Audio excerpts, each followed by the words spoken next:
ठाकरे सेनेकडून आज राज्यभरात जनआक्रोश आंदोलन करण्यात येणार आहे। मुंबईत छत्रपती शिवाजी महाराज मैदान इथल्या माँसाहेब मीनाताई ठाकरे यांच्या पुतळ्यासमोर होणाऱ्या या आंदोलनात पक्षप्रमुख उद्धव ठाकरे स्वतः सहभागी होणार आहेत आणि या आंदोलनात मोठ्या संख्येने सहभागी व्हावं असं आवाहन सुद्धा ठाकरे सेनेनं केलेलं आहे।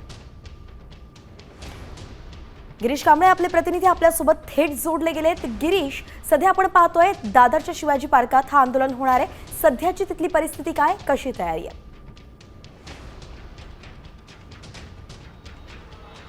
वैष्णवी, महाराष्ट्र जनआक्रोश आंदोलन आहे ते ठाकरे गट आज करणार आहे। राज्यातल्या महायुती सरकारच्या विरोधात या ठिकाणी आंदोलन होणार आहे। छत्रपती शिवाजी पार्क येथील हे मीनाताई ठाकरे पुतळ्याच्या ठिकाणी हे आंदोलन आपण आताची परिस्थिती पाहतोय। मोठ्या प्रमाणात पोलीस बंदोबस्त आहे तो तैनात करण्यात आलेला आहे। 12 वाजता आंदोलन असणार आहे आणि स्वतः पक्षप्रमुख उद्धव ठाकरे या आंदोलनात सहभागी होणार, त्यामुळे मोठ्या संख्येने शिवसैनिक येथे जमण्याची शक्यता आहे आणि अंदाज हा पोलिसांनी व्यक्त केला। त्यानुसार या ठिकाणी पोलीस बंदोबस्त आहे तो मोठ्या प्रमाणात तैनात करण्यात आला आहे। ठिकठिकाणी बॅनरबाजी आहे ते करण्यात आलेली आहे।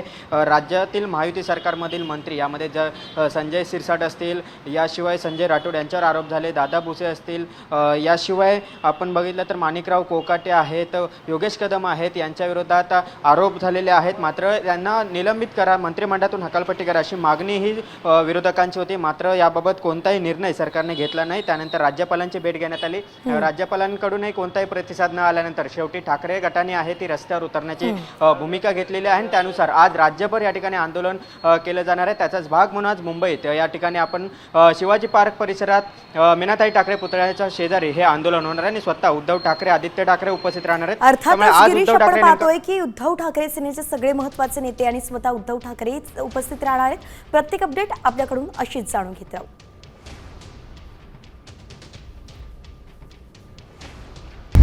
आता isakal.com आहे देशातील नंबर 1 ची मराठी न्यूज वेबसाईट। प्रत्येक अपडेटसाठी isakal.com ला नक्की भेट द्या।